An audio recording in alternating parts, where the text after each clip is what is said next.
How are we doing? Thank you for covering this today. It's this critical minerals ministerial's off to a great start.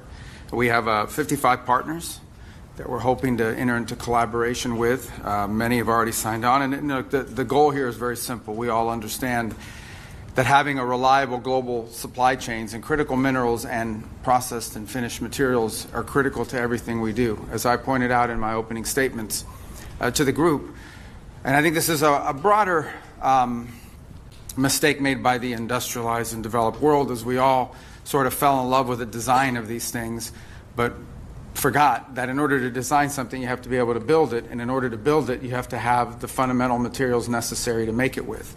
That's the key goal of a critical mineral supply, and today it's heavily concentrated in the hands of one country.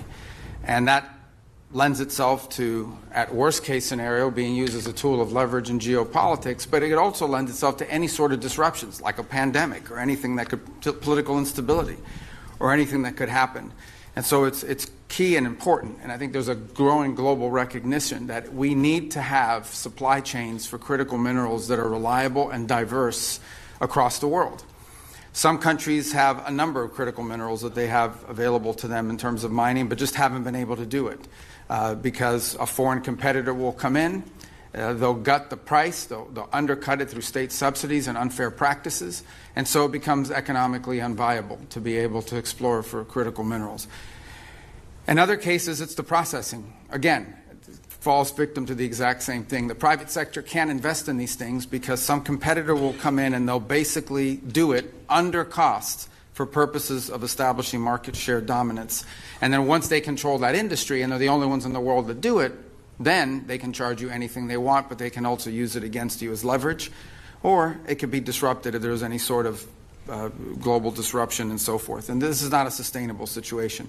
So it's why we've made it a priority. First, we try to lead by example in what we've done here in the United States. And that includes permitting reform that makes it easier to go into this industry on the critical minerals we have here domestically. But also the creating demand, which is what the President announced yesterday by the announcement of a strategic stockpile of critical minerals. But we understand that this is a global challenge that requires a global response. And so we're working here today to create a forum for that to happen. And part of this is this new initiative, Forge, which we described earlier. We have a number of countries that have signed on to that and many more that we hope will do so. That was our first session, was the launching of this Forge initiative. Let me just say I want to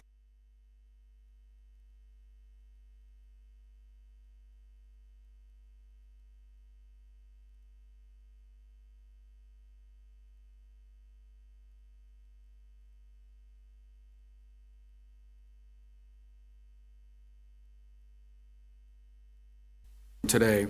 This afternoon, there'll be additional sessions led by Trade Representative Greer, who's going to present on a price floor mechanism, and that's designed to make sure that these commodities will never fall below a certain price so that they can become economically viable.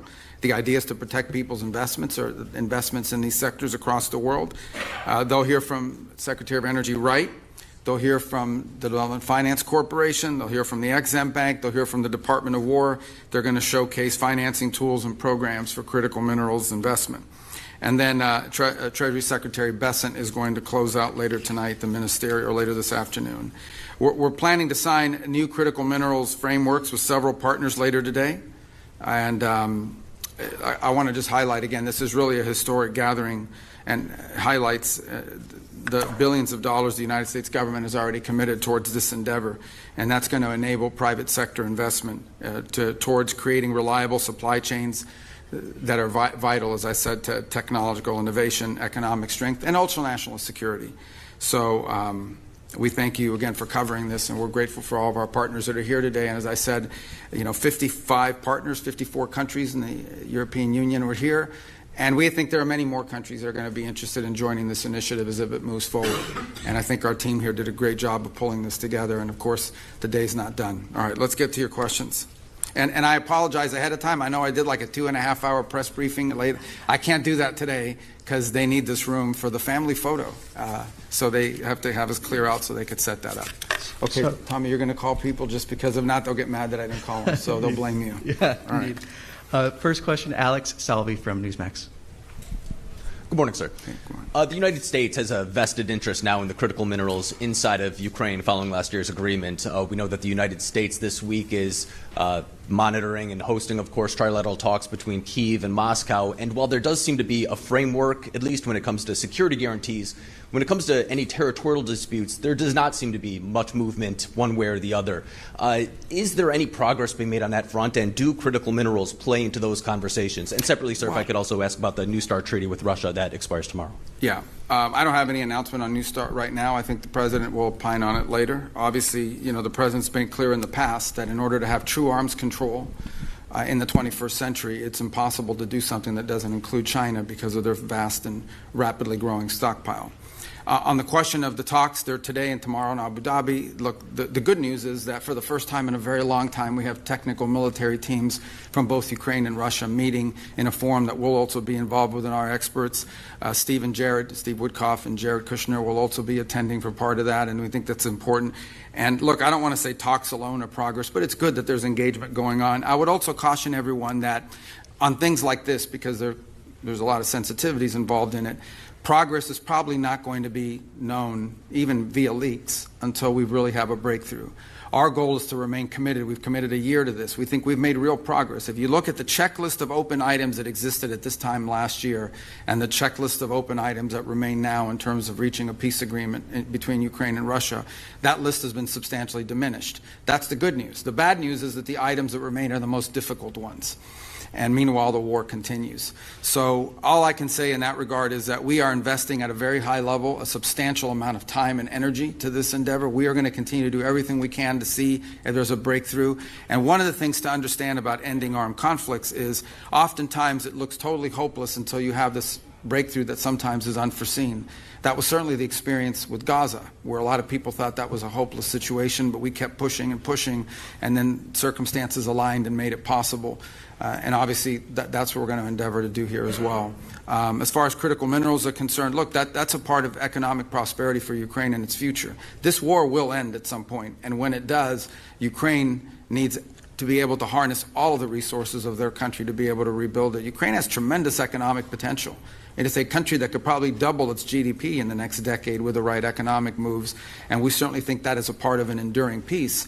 And so a lot of work and thinking has gone into that ahead of time, and so that hopefully it will be able to be actioned on as soon as the war comes to a conclusion. Our next question will be from Julio Iriart from La Nación. Good morning, Secretary. Specifically, what role can Argentina play in this agreement on critical minerals? And also I would like to ask if U.S. is in talks with Argentina for sending their immigrants deported from third countries. Thank you so much.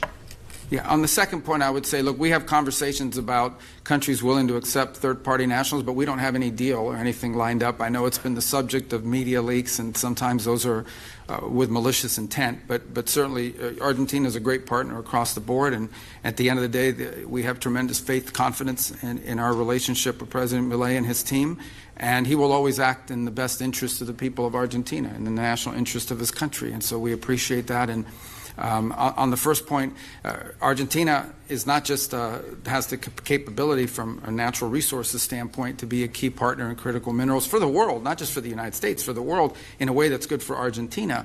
It also has expertise in processing, and which I think is also going to be critically important. So both because of geology, meaning their geographic location, and their expertise, they've already taken tremendous steps, and they were one of our featured speakers in session one, and Foreign Minister Kirchner was there because of Argentina's one of the global leaders in this regard. So both because of the resources available and because of the ability to invest and the expertise they have in the processing, I think Argentina is going to be a key partner for the world, not just for the United States, and certainly being located in the Western Hemisphere is of strategic value, both to Argentina but obviously to the United States as well. Our next question will be from Elizabeth Hagedorn from All Monitor. Secretary Rubio, can you confirm the format and location of Friday's talks with Iran and clarify, given that Iran refuses to negotiate its missile program and insists on a right to enrich uranium, is the U.S. open to a compromise if that means reaching a deal to avoid military action? And separately, if I may, how exactly do these negotiations advance President Trump's repeated pledges to help the Iranian protesters, many of whom are likely to see these nuclear talks as legitimizing the very government that violently massacred its own people? Well, let me first say just on the logistics. At the end, let me back up and say from a big picture perspective, I think it's pretty clear right now, President Trump is willing to talk to and meet with and engage with anyone in the world. I mean, that we don't view meetings as a concession. We don't view meetings as even legitimization. It is our willingness to sit and listen and talk to anyone, any adversary, any ally, obviously, but anyone around the world. And so the president's always been open to that. He showed that in the first administration, and he's showing it again now. And so I think if there's an opportunity to engage directly with counterparts in the Iranian regime, the United States would be open to that, and that's what we're open to. We thought we had an established forum that had been agreed to. In Turkey, it was put together by a number of partners who wanted to attend and be a part of it. I saw conflicting reports yesterday from the Iranian side saying that they had not agreed to that. So that's still being worked through. At the end of the day, the United States is prepared to engage and has always been prepared to engage with Iran. As far as the topic of those discussions and what the agenda needs to be, look, I think in order for talks to actually lead to something meaningful, they will have to include certain things. And that includes the range of their ballistic missiles. That includes their sponsorship of terrorist organizations across the region. That includes the nuclear program, and that includes the treatment of their own people. The fundamental problem Iran faces and the regime faces right now is that what people are on the streets complaining about, this regime cannot address. They cannot address it because it's economic. Those problems remain. And one of the reasons why the Iranian regime cannot provide the people of Iran the quality of life that they deserve is because they're spending all their money, they're spending all their resources of what is a rich country sponsoring terrorism, sponsoring all these proxy groups around the world, exporting, as they call it, their revolution. But I remind everybody what I've been saying through my entire career in public service. I said it in my hearing when I was asking for confirmation through the Senate. The Iranian people and the Iranian regime are very unalike. In essence, what the Iranian people want, this is a culture with a deep history. These are people that are the leadership of Iran at the clerical level does not reflect the people of Iran. I know of no other country where there's a bigger difference between the people that lead the country and the people who live there. And so our hope resides in that. As far as the president's views on the way protesters were treated, he was very clear about it. And as you saw, part of what the president said publicly prevented mass executions that were being planned and were on the precipice of. And obviously beyond that, the president retains a number of options to how he responds to that and future events. But as far as the talks are concerned, I think the Iranians had agreed to a certain format. For whatever reason, it's changed in their system or what have you. We'll see if we can get back to the right place. But the United States is prepared to meet with them. I think it was scheduled for Friday. Steve is ready to go. He'll be prepared for that. If the Iranians want to meet, we're ready. They've expressed an interest in meeting and talking. If they change their mind, we're fine with that too. We'd prefer to meet and talk. I'm not sure you can reach a deal with these guys, but we're going to try to find out. We don't see there's any harm in trying to figure out there's something that can be done. This is a president that always prefers a peaceful outcome to any conflict or any challenge. We have time for one final question. This one from Nahoufal and Ari from Maghreb Arab Press.